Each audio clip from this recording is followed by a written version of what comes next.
Vi har lavet denne video for at hjælpe dig med at måle dine arme. Dette kan være en hjælp til at opdage hævelse i armen efter behandling for brystkræft. Hævelse kan være et tegn på lymfødem. Inden du starter med at måle, skal du bruge 4 ting. Et papir til at skrive på, en kuglepen, en målepind og et målebånd. Du starter med at markere 5 punkter på begge dine arme.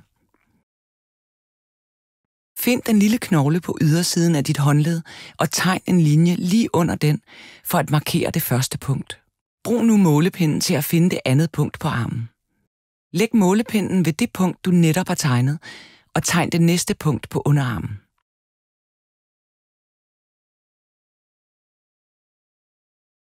Gentag dette for at tegne det tredje punkt.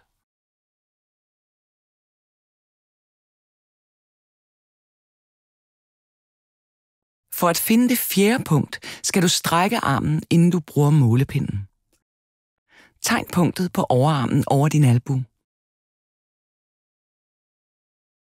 Det 5. og sidste punkt vil være på din overarm ved din skulder. Nu har du 5 målepunkter på den ene arm. Gentag processen på den anden. Når du har tegnet de 5 målepunkter på begge arme, er du klar til at måle omkredsen. Start med at trække målebåndet ud af kassen og indsæt den lille plastiktab i hullet. Mål nu armen lige under målepunktet og tryk på knappen, så målebåndet automatisk strammes. Når du skal måle din højre arm, skal knappen på målebåndet pege i retning mod dine fingre, så du nemt kan aflæse målingen på indersiden af din arm. På venstre arm skal knappen på målebåndet pege i retning mod din skulder. Start med at måle omkredsen ved det første punkt på dit håndled.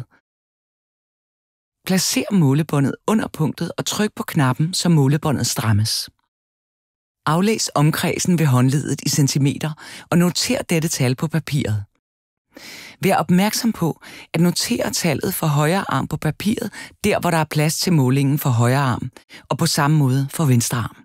Flyt nu målebåndet til det andet punkt og mål omkredsen her. Noter dette tal på papiret. Fortsæt op ad armen og mål omkredsen på det 3., 4.